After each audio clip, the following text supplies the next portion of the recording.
Oh, look what I found. Is that a tent?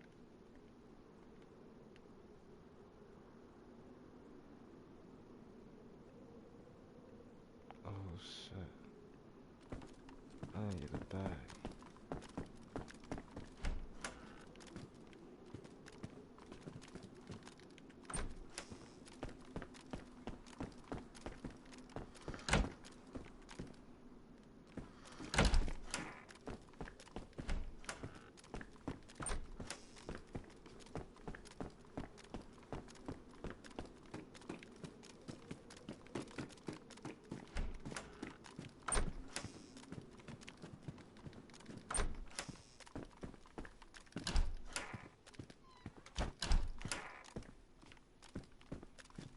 Gotta come back for that tent.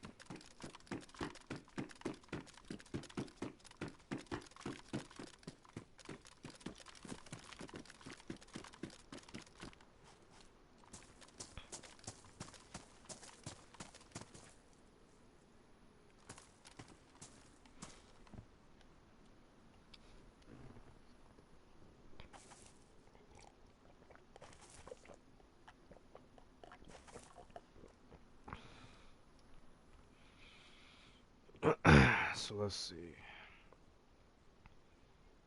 I'm an electro and I need to go. There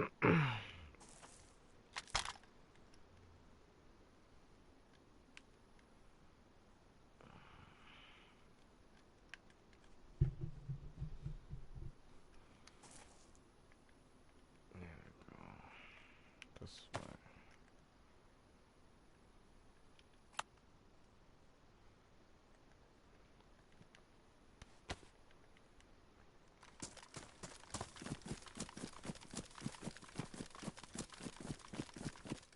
Oh no, yeah, I gotta go hit the coast.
Okay, Google.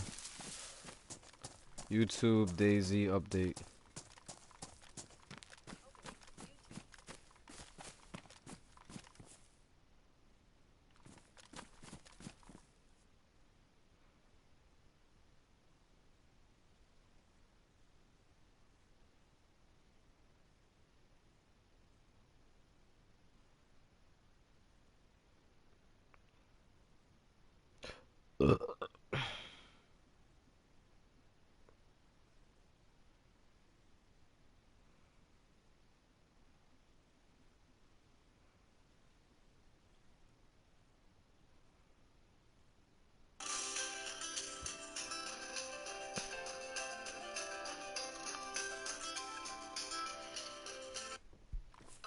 It's Jay, welcome to a DayZ update video guys, and a big talk about what's going to go on with DayZ servers. I've seen a lot of feedback and a lot of videos saying that the DayZ servers are a scam. So today, alongside showing you guys that 1.4 update as 1.3 and 1.4 will be coming probably next Tuesday or Wednesday, we're just going to be taking a look at servers and what you can do with them. Are they a scam? What kind of customization can you do? What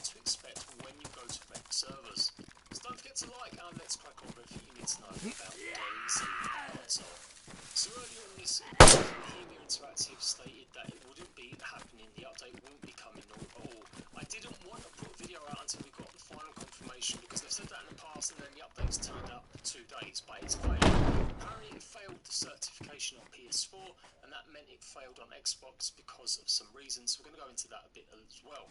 But the upshot is that I expect to see the update that has two updates in one, update 1.3, 1.4, all come in at the same time, hopefully on Tuesday or Wednesday next week. After running into issues with the PlayStation submission, it's now clear to us we're not able to release the 1.4 console update this week. So that gave away a lot of hate and problems to PlayStation fans, especially from Xbox, saying, why are you guys so lame? Anyway, the reason that they don't update them separately for PlayStation and Xbox is because they share the same database. But as this tweet reads, that is not possible because two platforms share a database, so updates to it have to be released at the same time. Obviously, DayZ is an online game, so while they can make us update with GB over download, we still need the live servers to go live, and they're all shared between the same two platforms. So in the future, if there's ever any problems like this again, it might mean we're going to have a delay on either the Xbox or the PlayStation. So yeah, I'm a bit disappointed. We've already had to wait months and months now if you're an Xbox fan. You haven't had an update since April, so nearly 4 months without an update. PlayStation fans, you're a little bit newer, but not by much. If you don't know already, they have stated they're not going to hold updates back in the future. They will release the updates as soon as they are ready, rather than wait and put two updates together. Just thought we'd get that out of the way.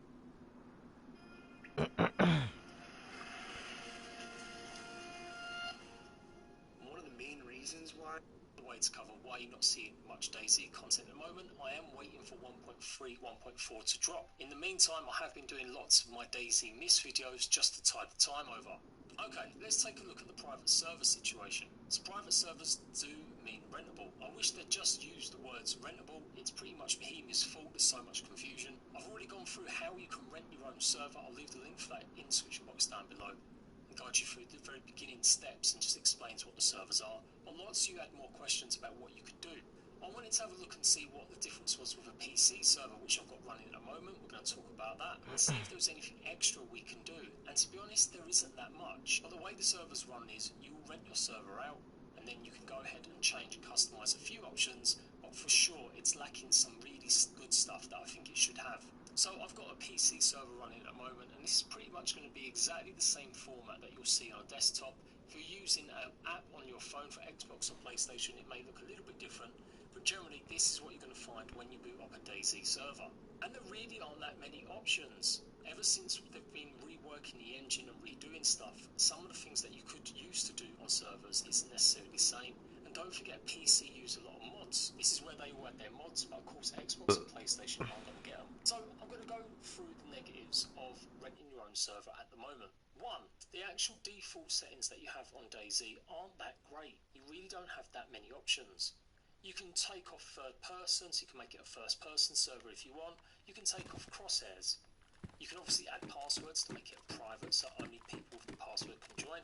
And you can increase the time so that daytime speeds up and nighttime speeds up. What it doesn't have is a nighttime acceleration here. That is something you'll have to put in separately, and I'm not 100% sure if it definitely works. I'm going to be testing this out myself on my PC soon.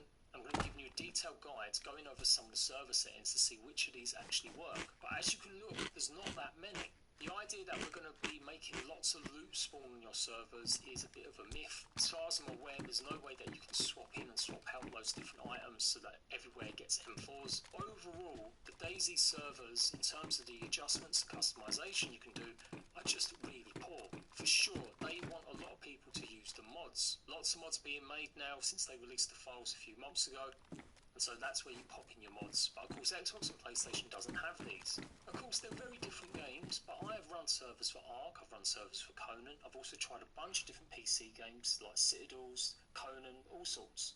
And there's a whole host and variety of different options you can do. You can change how quick you get gather rates, you can change how quick you get loot quality. Again, they are very different games. A lot of these settings are specific only for something like Ark Survival Evolved, but there are definitely lots more there. Now, some of these settings were added in after launch, but even at the beginning they still have quite a few, so you can customise your server how you want.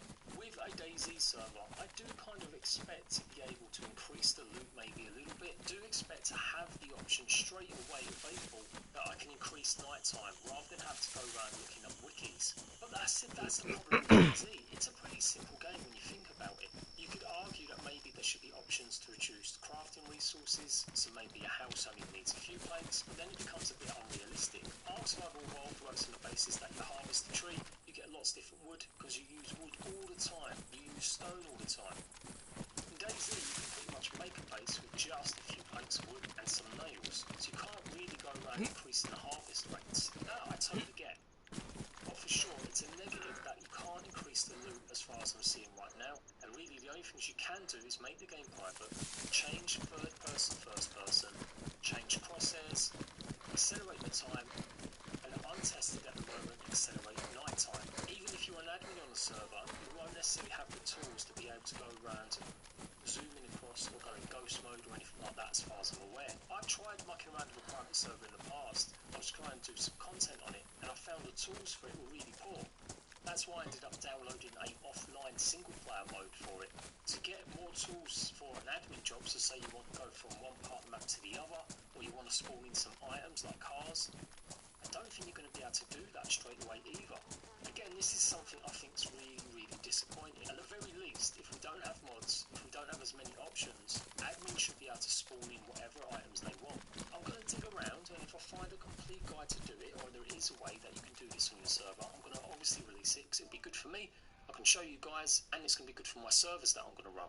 We could host events where we could do car rides, we could do PvP battles and make sure that everyone's got the same sort of loot. These are the kinds of things that you want your server to do. I promote it in the trade over big time because I like the actual server. Yeah, there's guns. They do all my games for me, but this isn't really down to them. This is down to DayZ devs not revealing or giving them many more options. You really don't want to shoot them though too much because they're zombies and they're very loud. Choices that you can do. But there's hostile players on here too, so on DayZ, I'm pretty sure you have gotta to be go through careful. some massive steps to try and do that.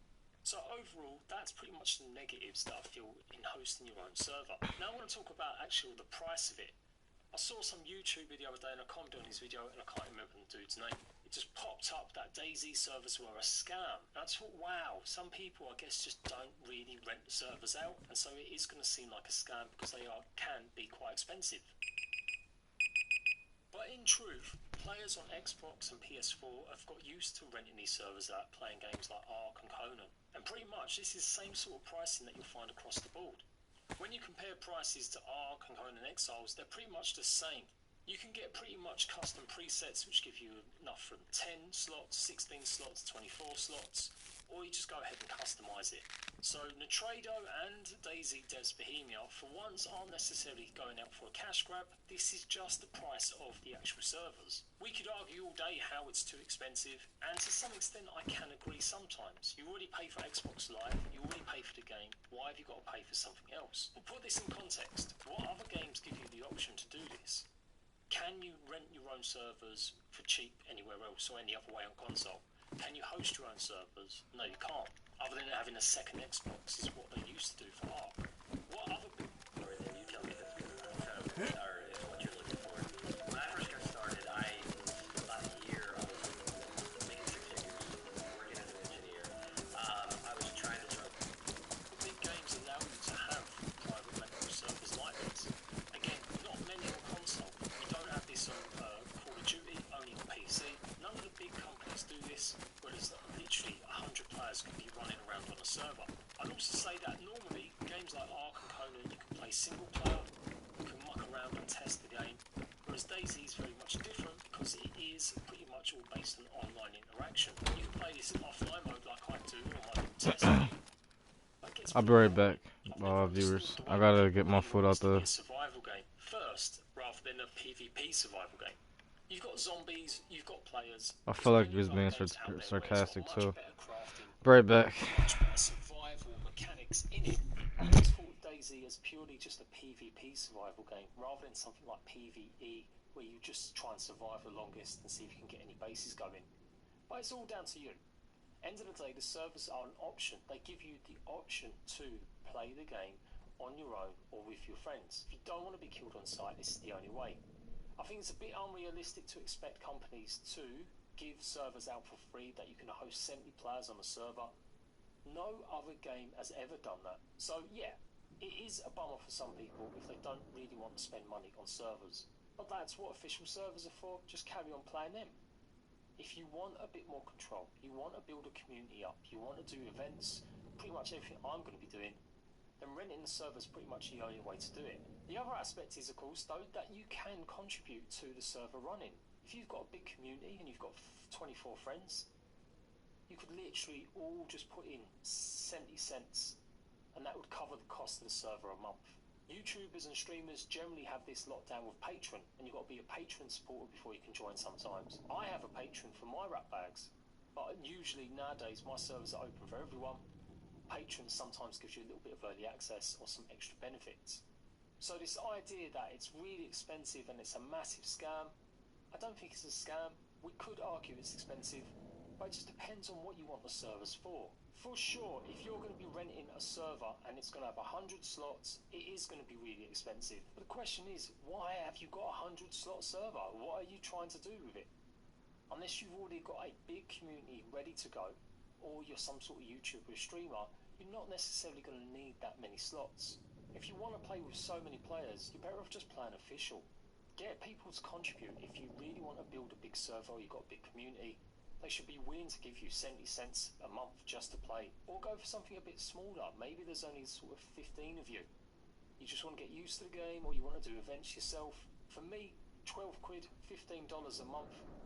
Again, I don't think that's bad. If you spread that out amongst your friends, if 15 of you are playing, that pretty much covers the cost of the server by $1 a month. So the idea that they're really mega expensive, for sure, if you're going ahead and you're ordering a 100 slot server when there's only 10 of you going to actually play, and you decide to go and order it for a year, it is going to look massively expensive. Try the server out just for a month, make it exactly the slots that you want. Absolutely, DayZ need to implement some sort of single player mode for players just to get used to stuff and practice and play and mess around.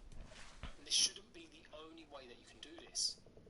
But it's exactly the same on PC. You have to actually add a modified version of DayZ, and that means messing around with the files, and it's not actually supported officially by the devs. They enabled it, but they don't actually talk about it too much. Bohemia are absolutely a trash cash company sometimes. The amount of money they've charged for DayZ on Xbox and PlayStation still baffles me that it's so much more expensive than PC. The idea they came out of early access and charged quite a lot for a game that's been out in early access for so many years, that also baffled me.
Yeah.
lovers, did you know you can watch TV on your phone?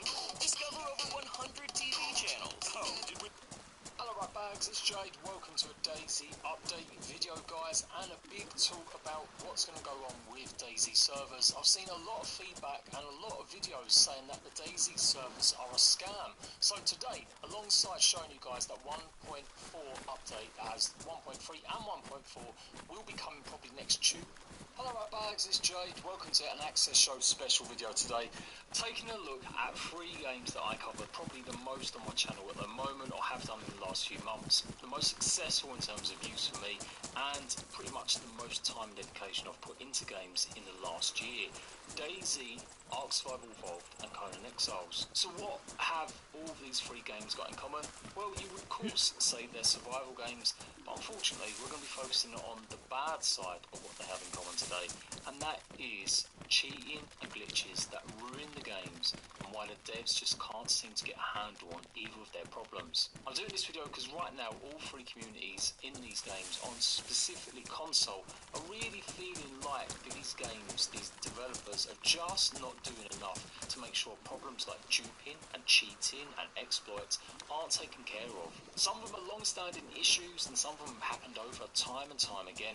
So I want to take a look and see why. What is going on with these 3 games? Why, with a combined player base of over 20 million players, do these 3 games suffer from so many issues compared to others? Is it unfair to say that they just don't care? Is it pretty normal for games like these to have these kinds of problems? That's what we're taking a look at. I cover the good stuff in these games. I also cover the bad stuff when these devs aren't doing enough to fix your game. So almost in order of how relevant it is and how much of a problem or issue, and generally what the developers do to fix it, we're going to start with Conan Exiles. Conan Exiles, of course, relies a lot on avatars. You summon avatars, they're these giant, massive creatures or entities, and you can use them to go and demolish players' bases in one fell swoop. They're a powerful end-game item that you require, and it takes many, many hours, particularly on official servers, of grinding to get access to these. Alongside that though, you have protection. You can raise bubbles that will protect you from limited times if a player decides to try and unleash one of these avatars on you. These bubbles act like a shield, and it prevents the avatars from doing any damage to any bases inside it. Not for the first time, there are brand new issues with these bubbles and the avatars. Yesterday, Conan Exiles pretty much disabled the avatar summoning system across its official network across PC, Xbox and PlayStation. Why? Because players have basically found a way to farm the avatar summoning coins and basically just unleash as many avatars as they wanted whenever they wanted. We're aware of a current issue that some players are using to obtain and store avatar tokens in unintended ways. This has been abused by a few players and plans to create unfair situations in some official servers. Our team is aware of these methods and are working on a fix thanks to a collaboration of our community.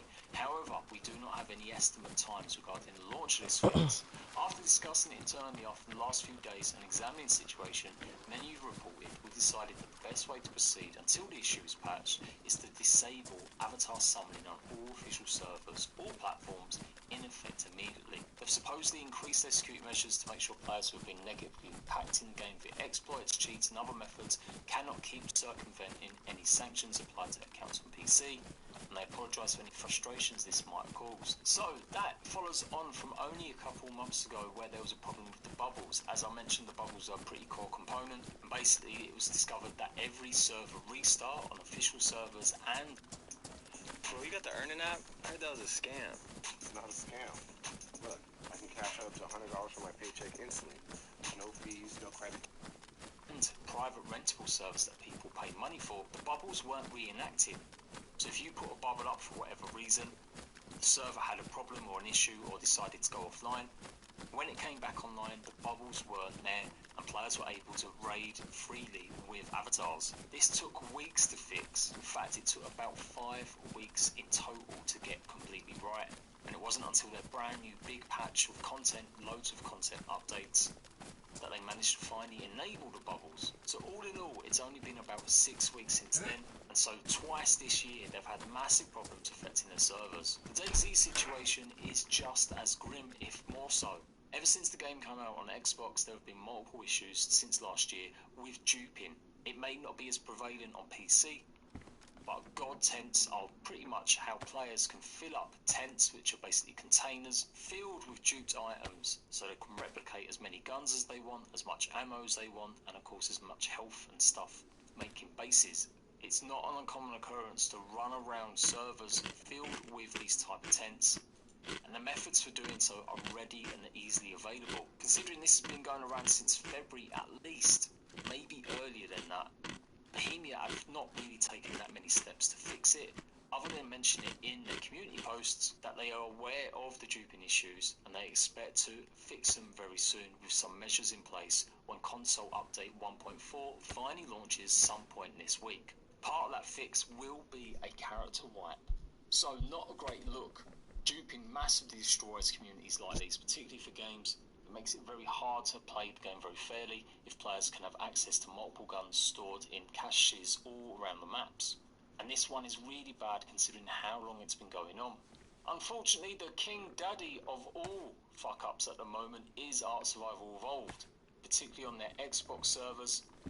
There have been issues with duping going around for months. This was all reported through their official forums by multiple players raising tickets, but a lot of it was ignored because simply too many of these tickets get raised with their customer service team. I first raised the prospect of duping going on a massive scale on Xbox over a month ago, but it wasn't until recently when another YouTuber actually showed the method that it gained even more traction. Instead of raising awareness to the issue just by making sure that the devs knew they could actually do it, they went step by step through the action. Much like much of the content you've seen on a DayZ search, it started to get out more and more about how you could do this method. Since then, Wildcard have fixed the initial problem and issue with duping, but they haven't resolved what happens with all the items that have been duplicated.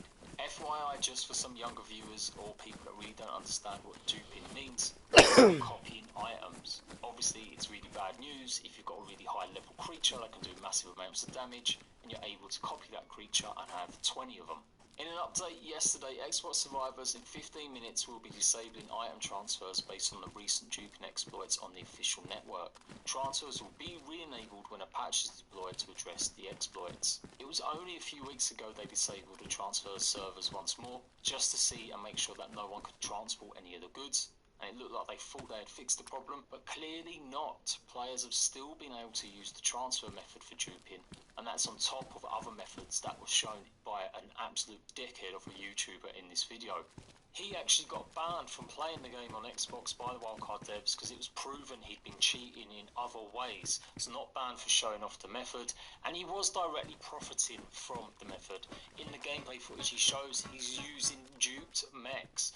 Some people in our community actually tried defending this and highlighted a petition so you could go and help getting him reinstated. Really not doing enough research into seeing how bad it was and really not giving these guys any air to breathe. Dupers and cheaters, YouTubers that show this stuff off, should absolutely be shat on at every possible turn. But what are the devs actually doing against players that cheat? Wildcards initiate global bans. They can actually have the power to stop you playing across any games on Steam tied to their games, like their published games. They can also put a request through to Steam that you get banned from playing on Steam altogether.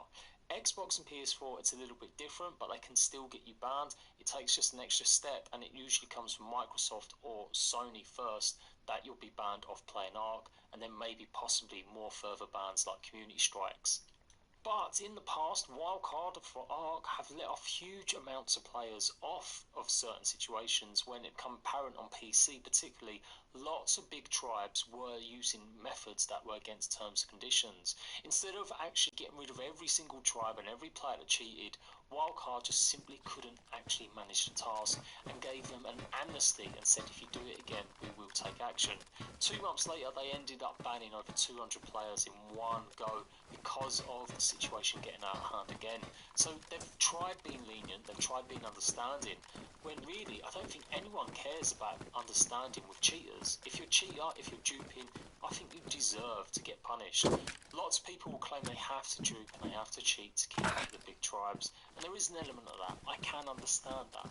But nevertheless, there is still a huge percentage of players that do this, and they don't care about the game. They just want to be able to have the power over other players and just want to spoil the fun.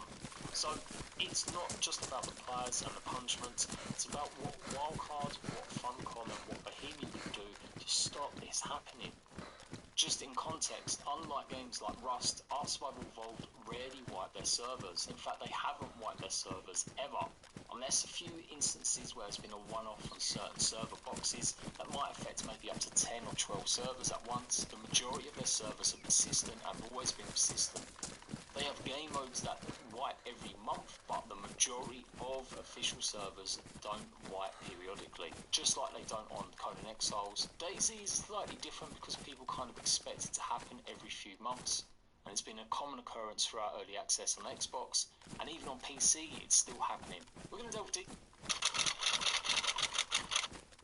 Alright, and here it is, your new dashboard that's going to point you to the best Deeper into some of these, but that just really highlights the problem with all three of these games at the moment. What is it about these games? All three of these games have been out of early access for a while now, Ark being the oldest, then Conan Exiles. And while DayZ has only been out a few months, technically out of early access on Xbox and coming to full release on the PlayStation 4, with the game being worked on for the last 6 years, you would assume that these developers would be able to fix these problems before they arise. Now, to be fair, let's counter it before I start being on a bit of a negative spin on some of these. Duping, duplication still happens in a massive amount of games. From Minecraft to GTA, there is absolutely a whole host of people that want to play these games and will do anything in terms of cheating to get an upper hand. And this affects people. When you put hundreds of hours, thousands of hours into one of your favourite games, to see your progress or to see consistently players abusing and using online glitches and exploits to get money so they can succeed, it's really, really, really disappointing. So it's a system-wide industry issue. With MMOs, multiplayer games, there's always going to be problems like these. For sure, Wildcard, Funcom and Bohemia, the devs of DayZ, Ark and Conan, they're not alone, and they certainly shouldn't be just singled out as the only companies that have these problems. But it's how you deal with the issues that it starts to realise that these companies just won't do enough. Out of the three, Conan Exiles and Funcom seem to be the ones that take it the most serious. Every time there's been an issue, they've immediately disabled or as close to possible as they can, and although it may have taken a few days to get real big attention, they actually pay attention to their forums and their tickets, and it doesn't take YouTubers mentioning the fact to get these sort of issues raised. And again, while it took many weeks to fix the recent bubbles situation, they did get a handle on it, and they kept players updated about what was going on. Bohemia seem to take it quite lightly. They're not afraid to mention it in their forum posts and their status updates, but the fact they've left it for so long without any real meaningful fixes or have addressed the situation separately really does make you feel like they're not paying attention enough. Should it really take 6-8 months or so to get a grip on a problem with duping on a game? That's what the difference is between these companies and some of the AAA companies out there. Now you could argue, yes, the AAA companies have got loads of money, so they're going to be able to devote loads of time and resources into fixing these problems. But all three games I've mentioned have millions of players. They've sold millions of copies across all three platforms. They have the funds and resources to make this happen. They're just choosing not to. For sure, there's 14 million people that play Ark Survival Evolved. There's at least 3.5 to 4 million players that play Conan Exiles. In fact, that number's probably doubled that now since it went free to play on the PlayStation 4 a few months ago. And DayZ has had millions of players join it on the PlayStation 4 in just a short space of 2 months, as well as the already 1.5 to 2 million players that played it on Xbox in the last 10 months. There is no excuse for some of these actual problems and issues, as a lot of them have happened with updates that just don't get tested enough. Particularly in the case of Ark Survival Evolved, it's not even that funny, but it's an old joke that every time Ark updates, it breaks the game just a little bit more. Now normally we can deal with issues and problems like glitches, creatures not spawning incorrectly, but when it starts opening up gateways for people to cheat and to put people out or off playing the game, then you've really got to start taking it seriously. It's a toss-up between which one is worse out of Bohemia and Wildcard, ignoring a problem for literally 8 months, not really responding to any calls to fix it until recently. I feel that's a big no-no on Bohemia's part. But I have to say, out of the three, it's Wildcard's responses that garner the most anger, because this isn't the first time it's happened. I've done a few videos lately talking about the problems with duping and the issues that Wildcard have faced. It was 2 years ago that I first reported on the big issues that were affecting the game just before it launched early access. In that situation, the Wildcard devs had to release a fresh batch of servers. They pretty much made the old servers a no man's land, where there would be no support given to players who lost creatures, dinosaurs, or had any sort of significant issues. These legacy servers are still playable today, although many have been taken off over the last 2 years. Their numbers have been reduced as players have stopped playing on them and gone onto some of the fresh servers with each new fresh batch of content. So it's happened before. Wildcard have had these issues, and although the methods are changing or have changed in how you do it, it does seem like they're still not learning enough or putting enough money and resources into stopping it in the future. Sometimes the blame can be attributed to the actual platforms they're on. In this case, it seems like the problem is Xbox and Microsoft changing the way that online profiles and online features appear. Part of the duping method on the console is signing in and out with another character on another Xbox, but it's a tired old excuse to keep blaming others. With every single update, Wildcard just don't actually test it enough.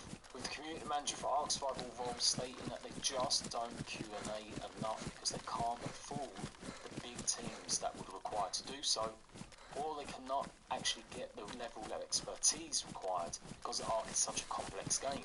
I'll leave it up to you guys to work that out if that's true in your eyes. For me, I think there's a lot of game devs out there that make this one of their priorities, particularly as they're online games that have millions of players playing it every day. So, what is the video for? Is it just to bash them? No, it's just to raise awareness.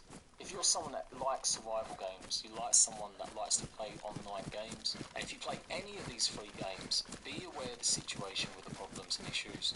Be aware when hopefully they'll be fixed. Neither of these games can really promise this won't happen again, but all three of these, it happens far too much. Games like BLK is a dating app that caters specifically to my people. Well, I mean, you're all my people, but in this case, I'm talking about my single African Americans. So, if you're single and ready to mingle, download BLK, it's free, and hopefully you'll find some black love. Hello Ratbags, it's Jade. Welcome to another DayZ video. Today we're taking a little showcase of the islands of DayZ. There are two substantial land masses that you really maybe want to go and visit if you're looking after a particular loot. In fact, one of them, Prison Island, has some of the best loot you can find for PvP, and the other island definitely gives you a little bit of respite and maybe tops up some certain items that you're going to need going on forward.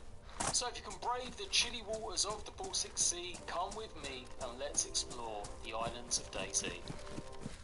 Pretty much in the southeast of the map you will find Skalisti Prolov, which is an island just across the way from Krutoy Cap, basically this lighthouse. You may have noticed it as you're going on your way to Kamchovo or all the way down to Electro. These are the houses and buildings directly opposite the island when you're about to plunge into the cold waters.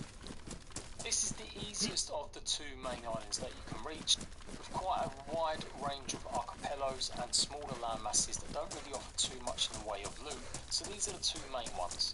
If you've got a dry bag handy, put anything that you don't want wet inside that dry bag and start swimming, boy. As always, I am using the offline mode that you can download on PC and basically muck around and mod the game to take advantage and just hover around and cheat. This is otherwise known as Castle Island, or its full name, Skalisti Island. It is home to the big massive castle, forts and ruins. There's a couple of boathouses and there is a small lighthouse as well, home to pretty much a few rifles, lots of replenishment, and that is generally it. I nearly called this a Mythbusters video because there are claims that you could get a sword in some of these ruins, but that was removed a while ago and it isn't even available on the PC version. Remember, this is 1.4, this will be the same version keeping you up to date, guys, on Xbox and PlayStation when the update hits joint together. Around these ruins there's not much going on. You've got a tiny little entranceway here and you've got some netting. It really would be nice if there was something a little bit more worthwhile coming in for. I really couldn't find anything worthy of note other than maybe a little pistol and, like I said, maybe a few little rifles. That said though, because not many players will come in because it's not a military loot spawn or anything really worthy of note, you will find an abundance of extra little items, repair kits, some food, etc. Including mushrooms, as you just saw there. The castle is pretty much the biggest structure on the side facing the big mainland, and then behind it there's a little hill that will take you down to the lighthouse and a few extra little buildings. Around these ruins though, as you can see, there really just isn't nothing going on. To the west of the ruins you will find a big tower, and up here you can normally find a little bit of loot, usually some armor pieces and maybe if you're lucky electrical kit.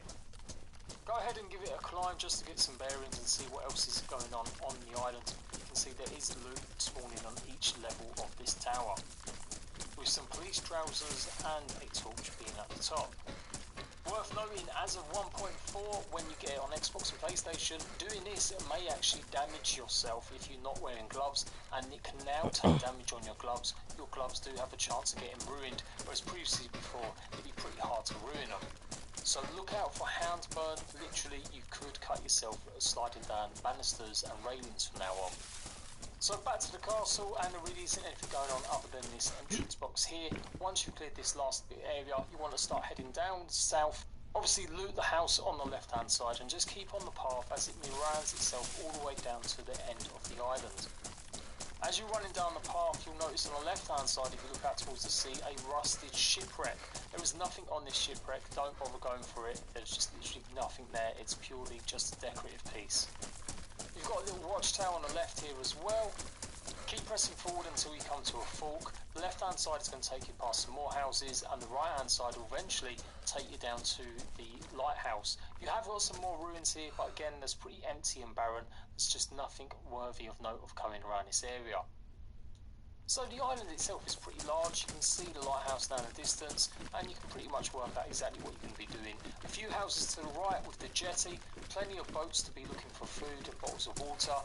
These houses are where you're most likely to find a shotgun or some sort of small rifle. There is a drinking fountain here as well, and overall this island doesn't offer much in terms of fantastic loot, but it will give you the opportunity to maybe get away from some other players, maybe learn a little bit about the game and find enough food and water resources to keep yourself surviving for a little bit longer. If you're starting to think you're all on your own, you can forget that. Of course there's some zombies. You'll find 2 or 3 actually in the ruins area, and normally around the houses you're going to find some more obviously too, but it's not overcrowded. It shouldn't be too much problem taking them all out either in one go, or maybe doing it a bit more silently, stealthily.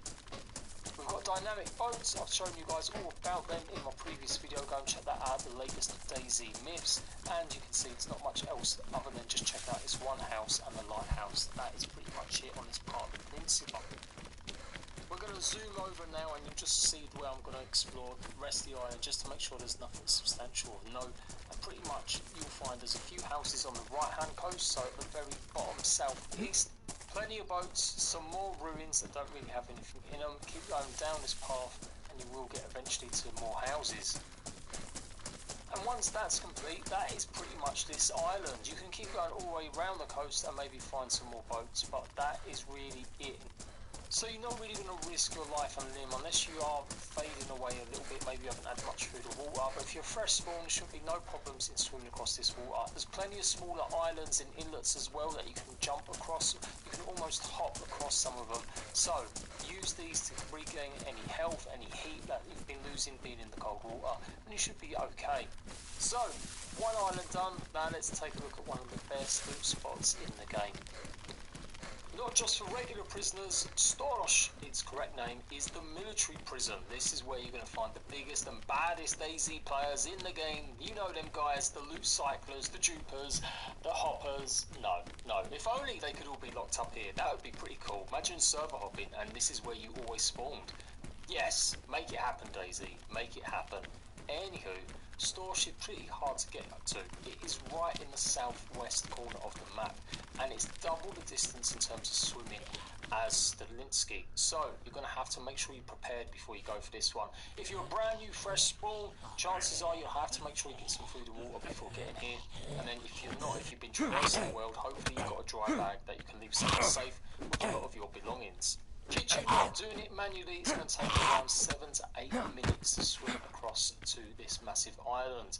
It is pretty huge, but it really only has one point of access, and that is at the boats at the dock, and then winding your way up. All around it there are some craggy places, there are a couple spots you can get down, but it really is quite hard to get into the prison complex itself if you're approaching from other sides of the island.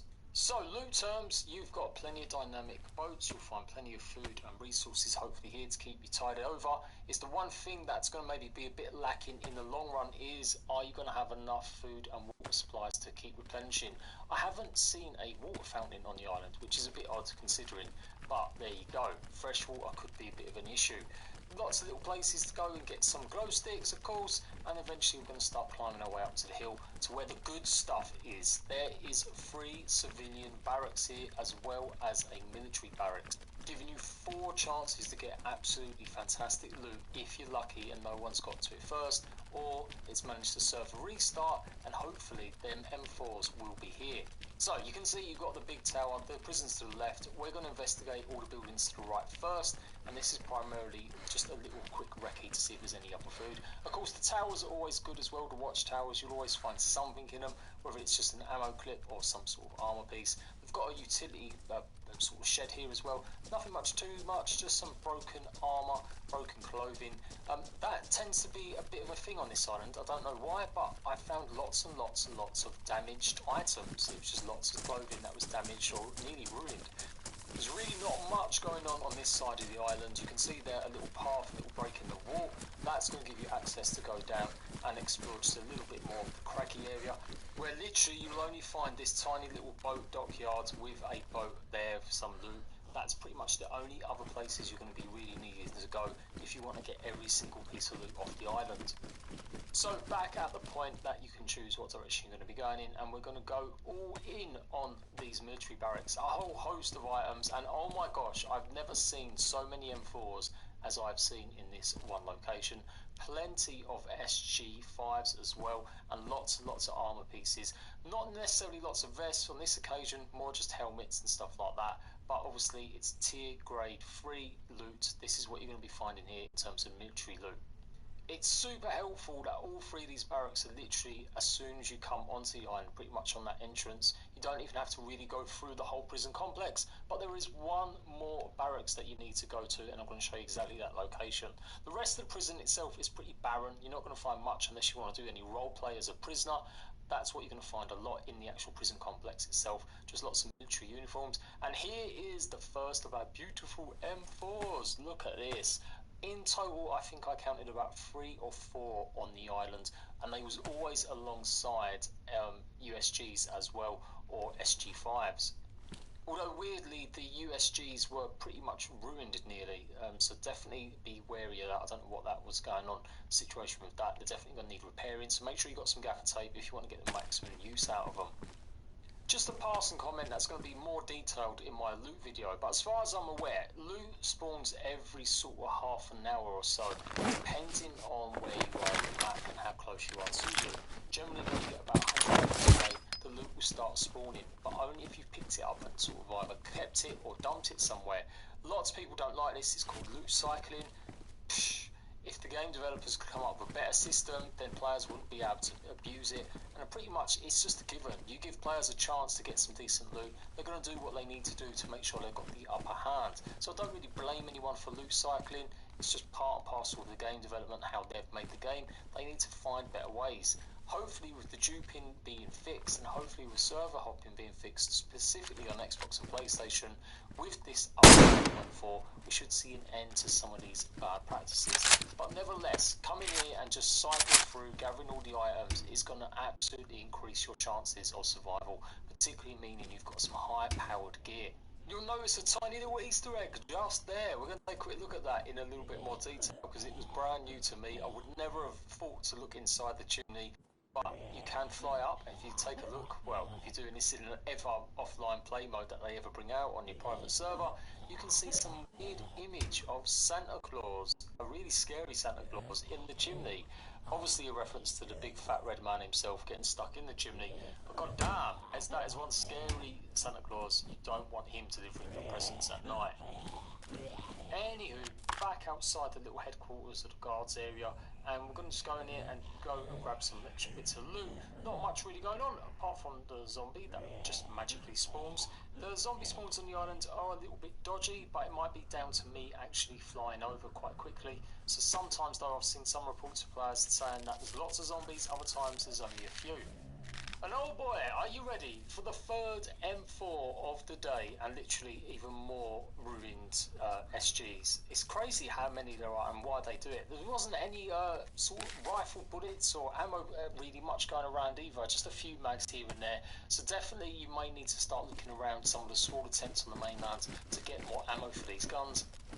I mean, you are going to find a couple at least in this area, but not maybe as many as in some of the tented areas on the mainland. So a little bit more about them zombies now, and you can see they've started to spawn in, or they're all just appearing. So you can probably take them all down pretty stealthily and silently. They don't really cluster up too much. You've got maybe 2 or 3 in just this little section here, and then there's more as you go across the bridge towards the actual prison itself. Ultimately, the best thing about the prison island is it is pretty hard to get to.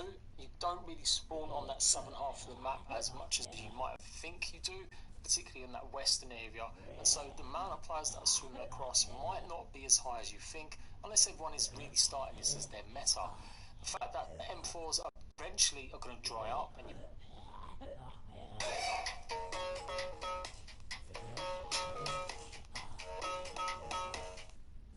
Look at you. You notice the details.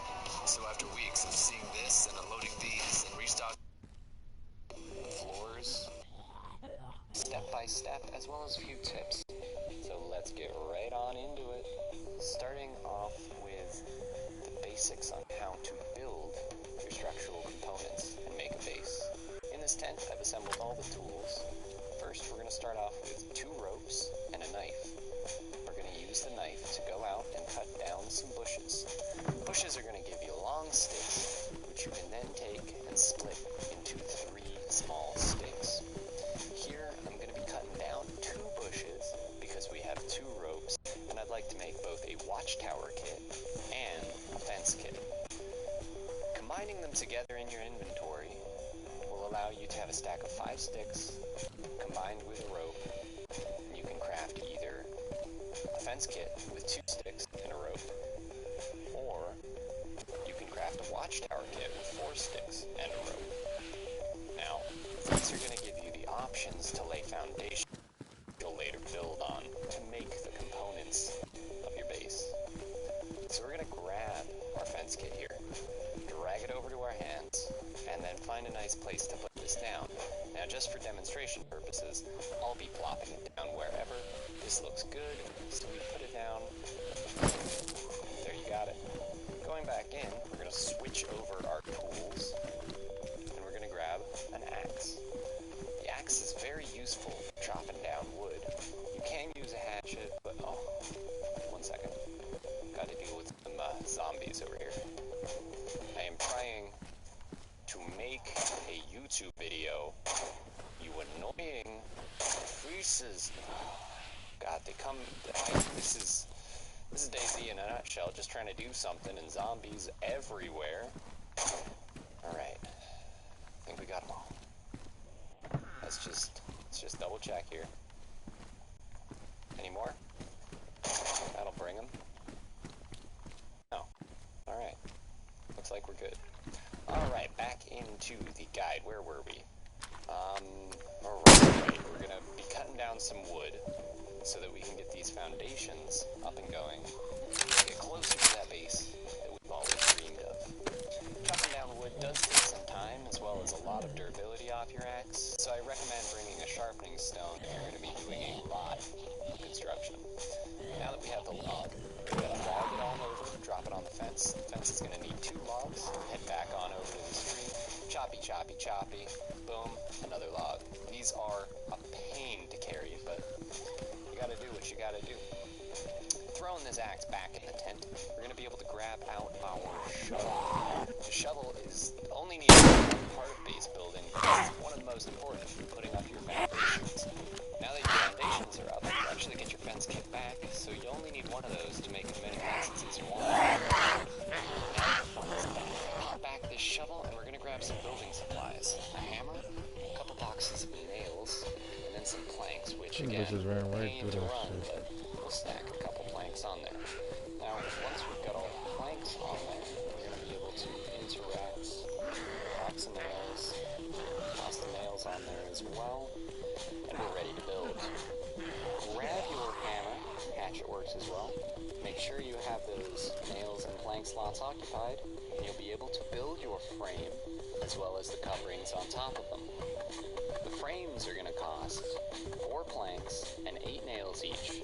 The coverings are going to cost 5 planks and 10 nails each, bringing our total to 36 nails used and 18 planks used per fence. Now, you can always turn the fence into a gate. You just gotta slap some metal wire on and have a pair of pliers with you. And this way, you'll be able to move in and out of your compound in a secure way. This doesn't really help us though, because other people can get in and out as well. So the best way to deal with this is going to be to go out and get ourselves a combination lock. Now, these can be found in any sort of industrial spawns, like over in one of these sheds or any other warehouse. There are 2 different types, a 3-digit and a 4-digit. Obviously, the 4-digit's stronger, so we're going to take that and hopefully use that on every single base we can. Once we've got the combination lock, we can configure